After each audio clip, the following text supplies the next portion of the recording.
आपण ठिबक सिंचन का करतो तुम्हाला माहिती आहे की पाण्याची बचतसाठी, आणि फिल्टर का लावतो ते माहिती तुम्हाला की आपल्याला पूर्ण पाणी साफ करून द्यायचंय, कारण की तुम्ही जे चोकअप नको व्हायला पण तसं पाणी जसं असलं म्हणजे बोरेलचं पाणी असलं तर बोरेलच्या पाणी आपण घुमर लावलं तर घुमर म्हणजे जे हेवी पार्टिकल्स, हेवी म्हणजे रेती वगैरे जास्त येते, रेती साफ करण्यासाठी आपण घुमर किंवा शंकू टाईप फिल्टर वापरतो. हां, त्याच्यानंतर येतं तुमचं सँड फिल्टर, म्हणजे शेततळ्याचं पाणी, विहिरीचं पाणी आहे, नदीचं पाणी आहे किंवा डॅमचं पाणी आहे, त्यासाठी आपण याचा वापर करतो. याच्यामध्ये जास्त म्हणजे काडी कचरा जास्त असतो, म्हणजे हलके पार्टिकल हलके जे असतात म्हणजे शेवाळ वगैरे जास्त असते, याच्यासाठी आपण सँड फिल्टर वापरला जातो. आता हा तुमच्या समोर सँड फिल्टर जो आहे ना, हा याच्यामध्ये या सारखी एक सँड असते, म्हणजे रेती असते, ही 50% तर भरलेली असते.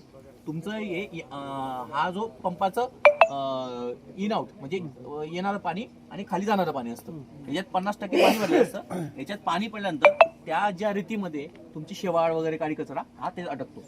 हां, जसं रेतीमध्ये पाणी गळून जातं ना, ते साफ होतं खाली पाणी गाळलं पाणी, ते गाळून या कॅन्डलमध्ये, म्हणजे ही कॅन्डल आहे मशरूम कॅन्डल आणि कॅन्डल आहे, याच्यामध्ये याला 0.7चं ओपनिंग असतं फक्त, तिथून हे पाणी साफून तुमचं तुम्ही पुढे जातो. याच्यानंतर तुम्ही स्क्रीन फिल्टर वगैरे बसू शकता, म्हणजे जास्त करून ज्या गाळ खूप आहे, शेवाळ जास्त असतात, काडी कचरा जास्त असतो, या ठिकाणी सँड फिल्टरचा वापर केला जातो. जास्त तर विहिरीच्या पाण्यामध्ये, बोरवेलच्या पाण्यामध्ये. कोणता नाही, तो स्क्रीन फिल्टर साधा टाकू शकतात ना, कारण की ते ड्रिप इरिगेशन आहे, मायक्रो इरिगेशन आहे, त्याला आपल्याला पूर्ण साफ करून द्यायचंय, कारण की मग नॉर्मल पण त्यात काही गेलं घाण म्हणजे परत मग पूर्ण तुमची नळी तुम्हाला बनवायची, याच्या त्याला साधा स्क्रीन फिल्टर टाकून द्यायचं. म्हणजे आम्हाला काय म्हणायचं, त्याच्यात काही काम करत नाही का? नाही, याच्यामध्ये बघा, त्याच्यामध्ये करतो, ह्याच्यात बी कामं करू शकतो, पण कसं आहे त्याला समजा बारीक नॉर्मल एकदम बारीक गेलं तर त्याला काय करणार नाही. याच्यात तर होऊन जातं पूर्ण सँड फिल्टरमध्ये, पण सेकंडरी फिल्टर म्हणून स्क्रीन फिल्टर आपण लावतोच. काय किंमत येईल? किंमत ना याची आहे ना, 2 मॉडेल आहेत. 3 इंचीमध्ये आहे ना, एक 25.5चा आहे आणि एक 42,000चा आहे.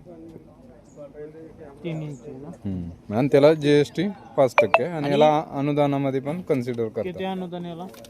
याला शासनाचं 80% आहे, मग ते त्यांच्या नियमानुसार येतात ते.